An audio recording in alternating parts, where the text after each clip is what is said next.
మరోవైపు జగనన్న గారిని కూడా అడుగుతున్నా, బీజేపీ పార్టీకి రాజశేఖర్ రెడ్డి గారు ఎన్నిసార్లు వ్యతిరేకించలేదు? రాజశేఖర్ రెడ్డి గారు ప్రతి అవసరం వచ్చిన ప్రతిసారి, అవకాశం వచ్చిన ప్రతిసారి బీజేపీ పార్టీని వ్యతిరేకించలేదా? ఎందుకంటే బీజేపీ పార్టీ ఒక మత తత్వ పార్టీ కాబట్టి. మతం పేరుతో చిచ్చు పెట్టడం, ఆ మంటలో చలి కాచుకోవడం, ఇదే కదా బీజేపీ పార్టీకి తెలిసిన రాజకీయం. ఒక మతాన్ని అవమానించడం, ఇంకో మతాన్ని రెచ్చగొట్టడం, ఇదే కదా బీజేపీకి తెలిసిన రాజకీయం. అందుకే కదా రాజశేఖర్ రెడ్డి గారు అంతలా బీజేపీ పార్టీని వ్యతిరేకించారు. ఇదే కదా బీజేపీ పార్టీ ఒక గోత్రా అయినా, ఒక మణిపూర్ ఘటనైనా ఇదే కదా నిరూపిస్తున్నాయి. అలా రాజశేఖర్ రెడ్డి గారు బీజేపీ పార్టీని ప్రతిసారి వ్యతిరేకించారే, మరి అలాంటి బీజేపీ పార్టీతో ఆయన కొడుకై ఉండి జగనన్న గారు ఎలా పరోక్షంగా పొత్తులు పెట్టుకున్నారో, అక్రమంగా ఎందుకు పొత్తులు పెట్టుకున్నారో ఆంధ్ర రాష్ట్ర ప్రజలకు సమాధానం చెప్పాల్సిన అవసరం జగనన్నకుంది. ఒక్క మాట అంటే ఒక్క మాట అయినా నిలబెట్టుకోలేకపోయాడు జగనన్న గారు. రాజశేఖర్ రెడ్డి గారు మాటిస్తే మాట తప్పని, మడమ తిప్పని నాయకుడు రాజశేఖర్ రెడ్డి గారు. రాజశేఖర్ రెడ్డి గారు రైతులను ఎంత బాగా చూసుకున్నాడు.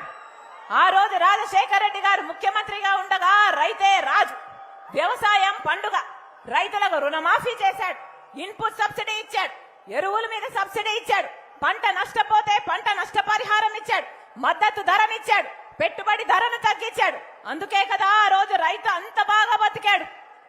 మరి ఇప్పుడు జగనన్న గారు ముఖ్యమంత్రిగా ఉన్నారే, ఎలా ఉంది వ్యవసాయం? ఏమన్నా ఎలా ఉంది వ్యవసాయం? బాగుందా వ్యవసాయం? ఈరోజు అప్పు లేని రైతున్నాడా? అప్పు లేని రైతున్నాడా? మద్దతు ధర ఉందా? ఇన్పుట్ సబ్సిడీ ఉందా? విత్తనాల మీద సబ్సిడీ ఉందా? కనీసం పంట నష్టపోతే పంట నష్టపరిహారం అయినా ఉందా?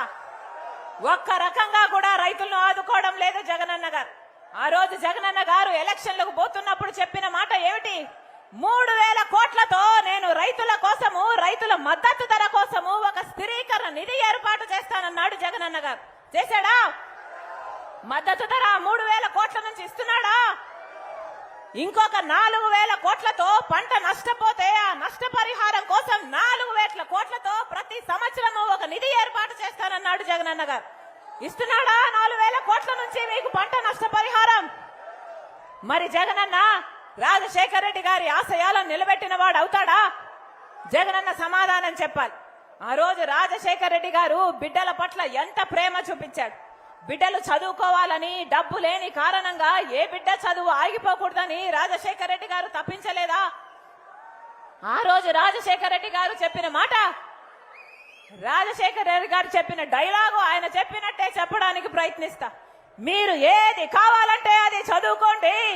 మీరు డాక్టర్ అవుతారా, మీరు ఇంజనీర్ అవుతారా, మీరు ఎంబీఏ చేస్తారా, మీరు ఎంసీఏ చేస్తారా, మీరు ఏది కావాలంటే అది చదువుకోండి, ప్రభుత్వమే ఉచితంగా చదివిస్తుంది అన్నాడు కదా రాజశేఖర్ రెడ్డి గారు. మరి ఏమైంది? ఉందా ఇప్పుడు ఫీజు రీయింబర్స్మెంట్? ఫీజు రీయింబర్స్మెంట్ ఎలాగో లేదు. కన్న తల్లిదండ్రులు కూలీ నాలీ చేసి కష్టపడి అప్పు సొప్పు చేసి బిడ్డలు చదివించుకుంటే పోనీ చదివిన బిడ్డలకు ఉద్యోగాలు వస్తున్నాయా? ఏమన్నా ఉద్యోగాలు వస్తున్నాయా? బిడ్డలకు ఉద్యోగాలు వస్తున్నాయా? మొన్నటికి మొన్న ఒక దగా డిఎస్సీ వేశారు. జగనన్న గారు ముఖ్యమంత్రి కాకముందు మేనిఫెస్టోలో చెప్పిన మాట, ప్రభుత్వ శాఖలో 2,30,000 ఉద్యోగాలు ఖాళీగా ఉన్నాయి, ఏపీసీ బిఎస్సీ ద్వారా అన్ని భర్తీ చేస్తామని అధికారంలోకి వచ్చారు. ప్రతి జనవరి 1నే జాబ్ క్యాలెండర్ విడుదల చేస్తానని చెప్పాడు జగనన్న గారు. అంతేకాదు 23,000 ఉద్యోగాలు, టీచర్ ఉద్యోగాలు ఖాళీగా ఉన్నాయి, మెగా డిఎస్సీ వేస్తానని చెప్పిన జగనన్న గారు 5 సంవత్సరాలు కుంభకర్ణుల్లా నిద్రపోయారు. ఇప్పుడు ఎలక్షన్లు వచ్చాయని ఇప్పుడు నిద్ర లేసి 6,000తో దగా డిఎస్సీ, ఒక దగా డిఎస్సీ వేస్తే అది ఆంధ్ర రాష్ట్ర ప్రజలను దగా చేసినట్టు కదా అని అడుగుతున్నాం. కాంగ్రెస్ పార్టీ నిలబడి పోరాటం చేస్తే మహిళనై ఉండి నన్ను హౌస్ అరెస్ట్ చేసి డిటైన్ చేయాలని చూశారు. పోలీసుల్ని తప్పించుకొని పార్టీ ఆఫీసులోనే రాత్రంతా గడిపి మరుసటి రోజు ధర్నా చేయబోతే, సెక్రటేరియట్ లో రిప్రజెంటేషన్ ఇవ్వకపోతే మహిళని చూడకుండా నన్ను గాయపరిచి ఈడ్చుకెళ్లి పోలీస్ స్టేషన్ లో పడేసింది జగనన్న సర్కార్. మరి ఆంధ్ర రాష్ట్ర ప్రజలకు ద్రోహం చేసినట్టు కాదా? ఆంధ్ర రాష్ట్ర బిడ్డలకు దగా చేసినట్టు కాదా? జగనన్న గారు సమాధానం చెప్పాలి. మీరా రాజశేఖర రెడ్డి గారి వారసులు. ఒక్క మాట కూడా నిలబెట్టుకోలేని మీరా రాజశేఖర రెడ్డి గారి వారసులు. రాజశేఖర రెడ్డి గారు జలయజ్ఞంలో 54 ప్రాజెక్టులు ఆంధ్ర రాష్ట్రంలో తలపెట్టారు. 12 ప్రాజెక్టులు రాజశేఖర రెడ్డి గారే పూర్తి చేస్తే 42 ప్రాజెక్టులు అలాగే మిగిలిపోయాయని ఆ రోజు జగనన్న గారు ముఖ్యమంత్రి కాక ముందు మేనిఫెస్టోలో చెప్పిన మాట. ఆ 42 ప్రాజెక్టులకు 1,41,00,000 రూపాయలు ఖర్చు అవుతుంది, నేను అన్ని ప్రాజెక్టులను పూర్తి చేస్తానని చెప్పిన జగనన్న గారు ఇప్పటికి ఎన్ని ప్రాజెక్టులు పూర్తి చేశారో సమాధానం చెప్పాలి. కనీసం 10 ప్రాజెక్టులు చేశారా? కనీసం 5 ప్రాజెక్టులు చేశారా? పోలవరం ప్రాజెక్టు పూర్తయిందా? కనీసం చిన్న ప్రాజెక్టు హంద్రీనివా అయినా పూర్తయిందా? గాలేరు నగరి అయినా పూర్తయిందా? ప్రాజెక్ట్ అనంతా అయినా పూర్తయిందా? ఒక్కటంటే ఒక్కటి కూడా చేయని జగనన్న గారు, ఒక్క మాట కూడా నిలబెట్టుకోని జగనన్న గారు రాజశేఖర రెడ్డి గారి వారసులు ఎలా అవుతారో, ఆయన ఆశయాలు ఎలా నిలబెడుతున్నాడో జగనన్న గారు సమాధానం చెప్పాలి. పూర్తి మద్యపాన నిషేధం అని చెప్పి అధికారంలోకి వచ్చారు జగనన్న గారు. అయిందా పూర్తి మద్యపాన నిషేధం? ఏమన్నా అయిందా? పూర్తి మద్యపాన నిషేధం చేయకపోతే అసలు ఓట్లే అడగను అన్నాడు జగనన్న గారు.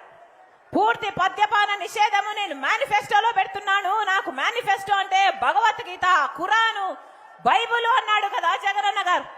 మరి పూర్తి మద్యపాన నిషేధం చేయకుండా ఎందుకు అడుగుతున్నాడు జగనన్న గారు ఓట్లు? ఆంధ్ర రాష్ట్ర ప్రజలకు సమాధానం చెప్పాలి. పూర్తి మద్యపాన నిషేధం చేస్తారని చెప్పిన వాడు చెయ్యకపోగా ఇప్పుడు మద్యం అమ్ముతున్నది ఎవరు? సర్కారే అమ్ముతుంది. అంటే పూర్తి మద్యపాన నిషేధం చేస్తారన్న జగనన్న గారే ఇప్పుడు మీకు మద్యం కూడా అమ్ముతున్నారు. అక్క చెల్లెలందరూ గమనించాలి, మద్యం అమ్ముతున్నది ఎవరో కాదు, జగనన్న గారే అమ్ముతున్నారు. ఏమమ్ముతున్నారు?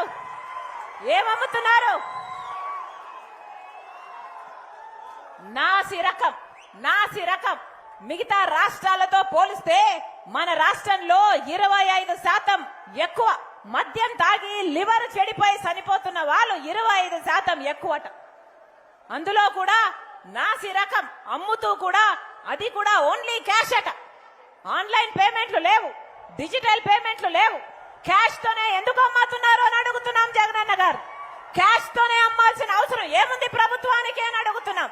క్యాష్ తో అమ్ముతున్నారంటే మీకు స్టేట్ ట్యాక్స్ గానీ సెంట్రల్ కట్టాల్సిన ట్యాక్స్ గానీ మీరు కడుతున్నారో కట్టడం లేదో లెక్కెక్కడిది అని అడుగుతున్నాం జగనన్న గారు. సర్కారు సమాధానం చెప్పాల్సిన అవసరం లేదా? ఇలా తప్పుల మీద తప్పులు జగనన్న గారు చేసి ఈరోజు ఆంధ్ర రాష్ట్ర ప్రజల కోసం, నా పుట్టింటి వాళ్ళ హక్కుల కోసం నేను కాంగ్రెస్ పార్టీలో చేరి ఈరోజు కొట్లాడుతున్నా. ప్రత్యేక హోదా ఏమైంది అని ప్రశ్నిస్తున్నా. పోలవరం ప్రాజెక్టు ఎందుకు కట్టలేదు అని అడుగుతున్నా. మన రాజధాని ఎక్కడుంది అని అడుగుతుంటే ఈరోజు నా మీద చెల్లెళ్ళని కూడా చూడకుండా నా మీద వ్యక్తిగత దూషణకు దిగుతున్నారు జగనన్న గారు, ఆయన సైన్యం. ఇది ఎక్కడి న్యాయం అని అడుగుతున్నాం. ఎవరికైనా హక్కు ఉంది, ఏ పార్టీలో చేరే హక్కు, ఏ పార్టీలోనైనా చేరే హక్కు ఉంది, ఏ సిద్ధాంతానైనా ఎంబ్రేస్ చేసుకునే హక్కు ఉన్నప్పుడు మీరు నన్ను ఎందుకు దూషిస్తున్నారు అని అడుగుతున్నాం. అది కూడా మామూలు దూషణలు కాదు. ఒక సైన్యాన్ని పెట్టి, డబ్బులతో కొన్న ఒక సైన్యాన్ని పెట్టి సోషల్ మీడియాలో ఇష్టం వచ్చినట్లు వ్యక్తిగతంగా దూషిస్తున్నారే. ఒకప్పుడు ఇదే చెల్లెలు కదా 3200 కిలోమీటర్లు పాదయాత్రలు చేసి ఆ పార్టీని నడిపించిన దాన్ని నేను కదా అని అడుగుతున్నాం. ఒకప్పుడు ఇదే చెల్లెలు కదా సమైక్య ఆంధ్ర కోసం ఒక ఉద్యమం చేసింది ఇదే చెల్లెలు కదా, తెలంగాణలో ఓదార్పు యాత్ర చేసింది ఇదే చెల్లెలు కదా, బాయ్ బాయ్ కే బాబు అని ఒక క్యాంపెయిన్ నడిపి ఆ రోజు చంద్రబాబును దించిన మీ చెల్లెలు కదా అని అడుగుతున్నాం. అలాంటిది ఈరోజు నా గురించి, నా భర్త గురించి ఇష్టం వచ్చినట్లు, నాకు దగ్గరైన వాళ్ళ గురించి ఇష్టం వచ్చినట్లు దూషణలు చేస్తున్నారే. దేవుడన్న వాడు ఉన్నాడు, దేవుడన్న వాడు చూస్తున్నాడు. మళ్ళీ చెప్తున్నాం, నేను రాజశేఖర రెడ్డి బిడ్డను, నేను భయపడేదాన్ని కాదు. ఇది రాజశేఖర రెడ్డి గారి రక్తం. పులి కడుపున పులే పుడుతుంది. నా గుండెలో నిజాయితీ ఉంది. ఆంధ్ర రాష్ట్ర ప్రజలకు, నా పుట్టింటి వాళ్లకు మేలు జరగాలనే రాజశేఖర రెడ్డి బిడ్డ ఆంధ్ర రాష్ట్ర రాజకీయాల్లో అడుగుపెట్టింది. కాబట్టి ప్రత్యేక హోదా వచ్చేంత వరకు ఆంధ్ర రాష్ట్రంలోనే రాజశేఖర రెడ్డి బిడ్డ ఉంటుంది. పోలవరం ప్రాజెక్టు కట్టేంత వరకు ఆంధ్ర రాష్ట్రాన్ని వదిలిపోదు రాజశేఖర రెడ్డి బిడ్డ. మనకు రాజధాని రావాలి.